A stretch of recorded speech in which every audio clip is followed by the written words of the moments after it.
Well, the sun is shining and the vibes are high. Let's go and check out what our riders are doing on their rest day before our 5th round of our UCI Enduro and E-enduro World Cup action. As we're walking through the pits, spotted Zachariah. Zachariah, we're back in the big mountain stages. We haven't been in the big mountain stages for a few years now. How does that feel? And what are you changing on your bike to be prepared for these? Yeah, it feels so good to be back here. I mean, the practice, you did it as well. It was super good weather. The tracks were so much fun. Proper high alpine, really rough. Regarding the bike, I'm still on the same XL Stereo 177. This is like the burliest bike Cube has. The setup is pretty much the same. I put one insert in the back just to make sure I make it through the whole race, because the stages are super long, like you said. At the end, when you're super tight, it's not so easy to be following the terrain. So just to be safe, I make it through the whole race. I put that one in, and then I took some compression off both the fork and the shock just to soften it up for the hands, to make sure I can keep up the speed the whole way down. So it made it a little bit more open, so it takes off that initial harsh stroke and just to protect your feet and your hands a little bit. Yeah. Will you go up in pressure in your rear tire as well? No, actually not. I will make sure I put a pressure gauge in my pocket, because in practice I actually checked it halfway, and with the attitude and the heat we had, I think the difference from when I started up there, did the 2 first stages, and I checked, the rear wheel had gone up 6 psi. Whoa. So I'm pretty sure you want to add on those, the rocky stuff. You want to have the grip. You don't want to be like pinballing all over the place. So I'm gonna put that in my pocket. And what kind of pressures are we talking about in our front and rear wheel here? 22 psi in the front and 23, 24 in the back. Thanks, Zach. Good luck. See you Sunday. Thank you very much. See you out there.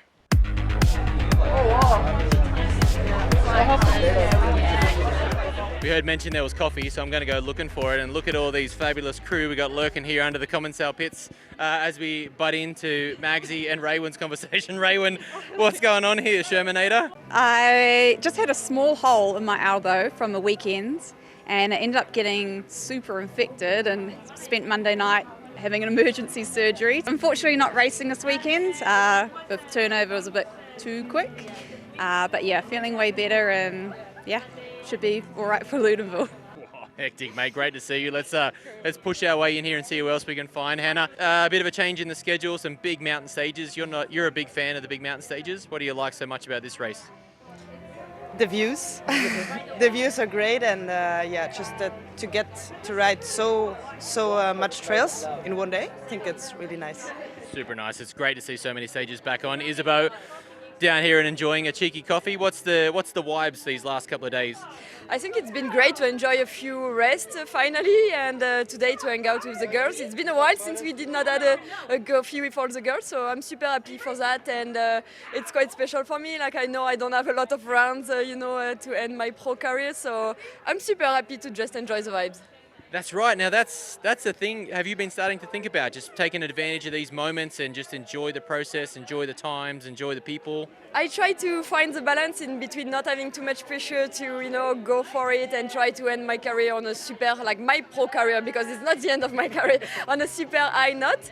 But in the same time, I really want to enjoy each second. And now I'm realizing that it's only 2 World Cups left at this level for me.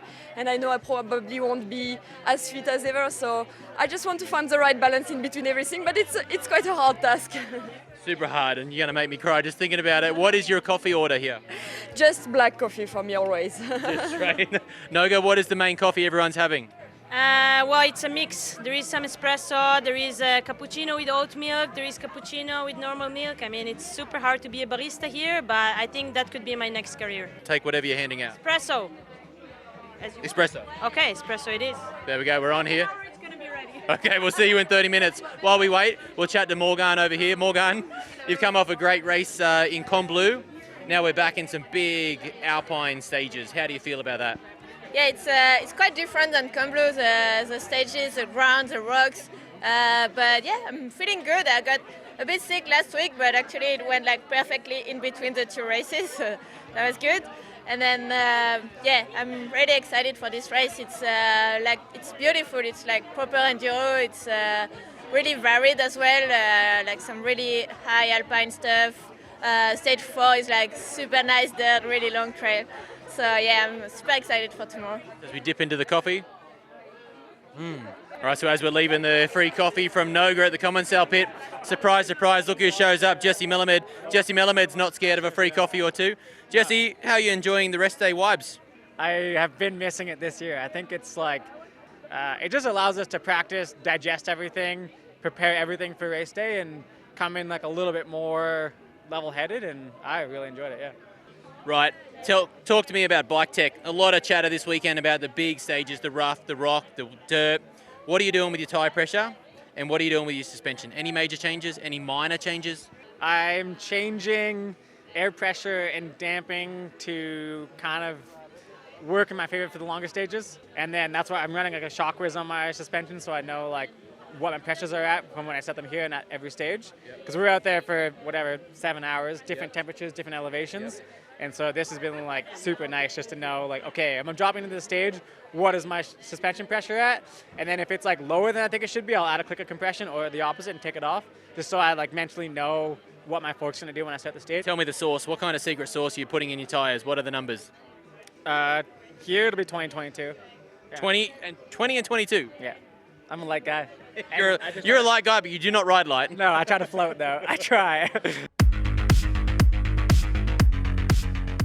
So this weekend, now that I am taking part in the race for the E-enduro World Cup, I've taken advantage of our Shimano Support here and updated my bike a little bit to get it race ready. So let's go and see what the boys have done to it to get me ready for race day. It's a big old race here for the UCI E-enduro World Cup. 9 stages, about 80 kilometres worth of racing and over 5,500 metres of descending. So Nathan's over here. He's hooked me right up with a few bits and pieces. What have you done to this bad boy, mate? Oh, we did an update with the new version of the software concerning the 801, and you deserve and needed a new chain. So we just swapped the chain for a new one and a small gear adjustment. Perfect. So the new software update gives me a little bit more support, a little bit more engagement and power in that top end. So for those power stages, that'll be key.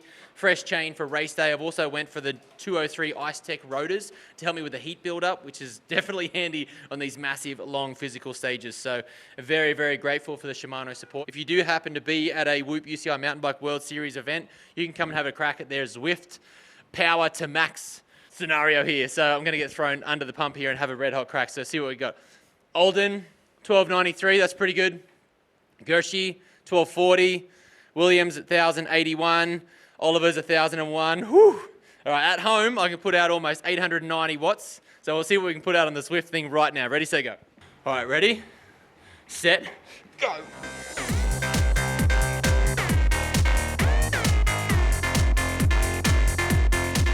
right, we got 1084 in trainers on the microphone. That'll do. That'll get us out of trouble. Not bad. So, good job, Alden. I'm coming for you. Right, we've just stepped into Trials Corner over here, and the Commensal boys are spending their rest day sharpening their skills. Go on, Alex. What do you got for us? Ready, set, go. Look at this guy. Is that impressive or what? That... Look at that thing. Oh, my goodness. So, for those that don't know, Alex is obviously a weapon, and he's a trials superstar. Mate, when was the last time you did any proper trials? Last year I did one, but it was a local one, just for fun and see the old friend. But the real race was in 2019. 2019, so that was the last time you did a real one? Yeah. Man, and how beneficial are those skills when you're racing these weird Alpine Euro stages? Oh, it's always beneficial. You know, when you are on a stage like stage 2 here, super technical, sketchy, you can have some unpredictable things that you can save or something like this. So yeah, it's really cool to have this background. So I do not have the talent to ride flat pedals, but Alex Rudeau obviously does. Is there an advantage to that on some of these really unpredictable stages, or is it a little bit more difficult to adapt to with how rough it is? No, for me it's really an advantage, yeah, for sure. You can take off your foot wherever you want, when you want. So yeah, it's really good to have it. It's one of my favourite pit setups, as Reese Werner's just smashing a yogurt protein shake. So this has been a talking point this season and very, very important for many, many stages. Yeah. What is the advantage of this particular setup and what does it do? So like, Reese has the paddle melon steering damper on his bike.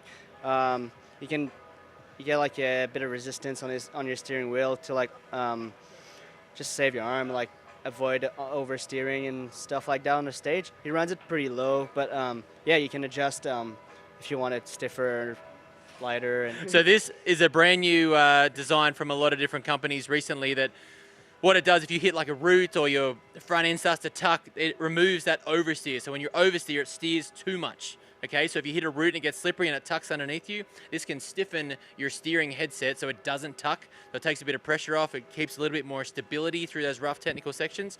So it's super cool to see that going on over here. Let's go and see what the crew's doing over in the corner. This is looking very relaxed and chill over here. Hey, Reese, Emmy, Alex. Alex, there's a bit going on. There's a bit going on up in these stages here. What stage is your favourite and why? Oh, well, just watching some GoPro, then I'd probably have to say 3. It's got some real fun sections, bit of loam, bit of rocks, bit of grass corners at the bottom, and it's got everything really, so yeah, looking forward to that one. Emmy, you're going to go out earlier in the junior category. What do you think the track will be somewhat slippery after the rain the last couple of days? Yeah, for sure. I think it'll be a little bit more scary, but still really fun. It's a big physical day. What is the hardest stage to focus on? Probably 1. Probably straight out of the gate, number 1. It's long and it's a little bit flat. There's a lot of rocks you got to remember, so it'll be a push to start the day. Reese Werner, it's been a tough physical season so far. You're looking quite relaxed and calm now. Pretty chill right How are now. you feeling about these big alpine stages?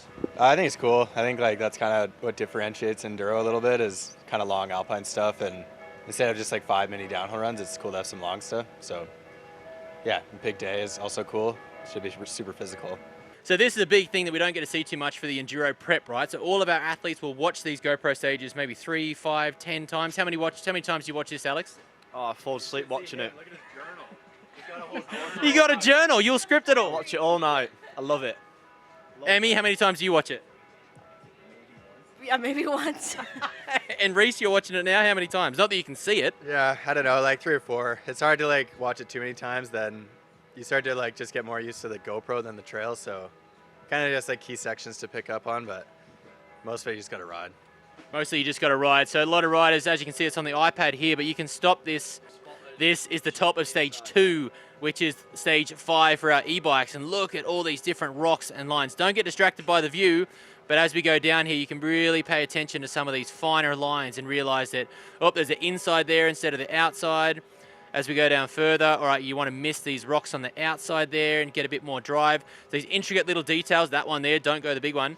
Intricate little details here is what you can pay attention to when you watch the GoPro 3, 4, 5, 6, 7, 8 times, or script it like Alex does. Right, we've just flagged Dan Booker down. Dan Booker, you're back on the Enduro World Cup race circuit. How good does that feel? Oh, it feels so good. Yeah. Been injured for a couple of months at home, so just got over here to Europe and yeah, got to race Combloux, and now we're here, so excited for it. You had a fantastic result in Combloux, straight back into the top 10, looking as smooth and effortless as ever. What was the hardest thing to adapt and adjust back into the racing scene? I think the practice was the hardest bit for me. Just like, yeah, it was a big shock to the system after I've only just got back on the bike. So then, yeah, trying to figure it all out and feel good, and yeah, that was the hardest bit. And then like getting the mental game right after like not feeling so good in practice, and then, but yeah, to put it together on race day felt good. And as if a brand new venue and the penultimate round of our Enduro World Cup season wasn't enough, Noga, you've announced some huge news this week. Tell us about it and tell us how you feel. Yeah, so this year is going to be my last season as a World Cup racer or a full-time racer. Yeah, it's exciting in a way, it's sad in another way, but I'm super grateful to be part of this amazing community and happy I got to live this sick life. It's been an incredible life, an incredible career so far. Off the top of your head, is there a moment that stands out the most that you can think of back over all these years? Yeah, there is so many. I mean, the good times with all the girls around and yeah, everyone. And yeah, probably being second overall, it was like such a big thing. Even now I cannot believe I actually did it, and it's amazing. And yeah, like podium in Whistler and like so many good and special moments. Hopefully I can remember them forever, maybe less concussions from now on, and it will be great. It's fantastic to see you here. It's fantastic to have you a part of our Enduro World Cup season and family and everything in between. Thank you. Congratulations, and we'll see you race day. Thank you, guys. Big love. We've rolled into the Yeti Pit. Gilchrist, big old day coming up here. #1 plate. Happy days? Yeah, pretty stoked. It's a good way to roll into the race. Looking forward to some long physical, technical stages, and having the confidence from the last 4 races is always a good thing. It's always a good thing. Slav, you've had a fantastic season so far. The epic moment in Poland. We got 2 races to go. How are you feeling? What's the vibes? Pretty good. I feel really good with that. Like it's pretty much end of the races, and that makes really excited. Like tight points in the overall, so it will be for sure like good end of the racing season. It's definitely coming to a close. It's been an amazing to watch Slab perform. Richie, how are you handling 2 days off? You're not a man that likes to sit still. What are you doing these last 2 days? Oh, just trying to stay busy. We might actually hit the trailer this afternoon and get a feel for the dirt before tomorrow, but yeah, trying to rest and recover a bit, but stay a bit active, so I feel good for Sunday. How are you feeling coming into these final 2 races? We've got 2 races left. You do have a good lead. You've been riding exceptional. You've come off the downhill. Where's your headspace at coming into Sunday's race? Yeah, definitely a little bit nervous. It's it's tough. I mean, yeah, I got a bit of a points lead, but we still got 2 races to go, and yeah, just got to try and ride solid and just do what I've been doing.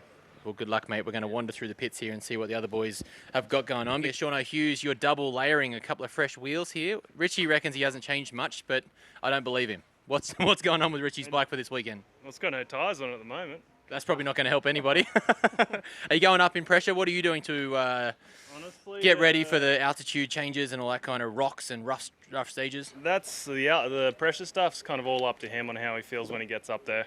I'm gonna set it up normal. I'm not gonna really change too much for it. Couple of precautions in terms of like rim protection and stuff, but exactly the same setup. Really haven't changed anything from how he's won it all season. So. Is he going to go front and rear insert or just a rear insert, no insert? Mostly inserts front and rear, yeah. That's kind of how we roll these days. So. And what's the secret sauce for Richie? What kind of pressure are we talking about, front and rear tyre? Oh, am I allowed to tell him, Richie? Yeah. Quick, Richie, can we tell anybody? I mean, no one's going to run it anyway, so. This is true, Sean. What's the secret sauce? 24 front, 27, 28 rear. Wow, I actually expected more. It has been more, and we've been lower as well. Lower just didn't produce the results we wanted too much, and you're just pinging off rocks, so we've settled in that sort of pressures pretty easily, so yeah. In saying that, that's pretty high pressure with an insert on a downhill casing tyre with a double wrapped wheel tape on a downhill rim, so that's a bit of a chunky little monkey. Now, a man that loves his details, Charlie Murray, we're back in the big mountains. You got a pretty fresh and exceptional looking rig here, and you've been very detailed with your setup this year. Tell me about your setup for this weekend's race here in Aletsch. Yeah, so brand new bike. This is the new Stumpy from Specialized, and I've hardly had any time on it, but we've been working hard to set it up, and stoked with where we've got it. We've been actually comparing it against the old bike, the Stumpy Evo. We've got 5mm less travel, so it's a 145 in the back, but it feels like just as much. Now, that's been a constant talking point this year. A lot of people went to a bigger bike, or now a lot of people are going back to the smaller bikes. The smaller travel, what's the advantage of it? It's a bit more flickable, a bit more manoeuvrable on the tight stuff, and probably pedals a little bit better. And I just think you often don't need it. There's a few sections, 1 or 2% of the course, where you need more. Yeah. But if you just hang on for those sections, the rest of it, it's perfect. Yeah. So I think it's just about finding a sort of something that works pretty well everywhere. And here in particular, we've got these big mountain stages. We're back into the Alpine. They're long, they're chunky, they're physical. What are you doing with your suspension setup to adjust for these physical and rough stages on this brand new bike? Yeah, it's a good point. We want it to be pretty stiff so that we stay on top of stuff, but then so that you can still hold on. So you're chasing air pressure to get that stiffness, or are you chasing more compression to make it firmer through the stroke of the shock? I run it pretty firm with air pressure. Okay. Quite high air pressure, and then not too much compression. Okay. Because then it still moves when it gets a hit, but you stay up high in the travel. Yep. But here, actually, we've been setting the pressures lower in the pits because we go about 2,000 metres up. True. So then you often go up like 5 psi in the fork, or 10 psi in the shock. Well, as you can see, the rest day vibes are high and everyone's just enjoying themselves, enjoying the sunshine, getting ready for a big race day around here. Woo-hoo-hoo-hoo! It's amazing to see everyone chilling out and enjoying the Enduro World Cup action. We'll see you trackside real soon. Love your work.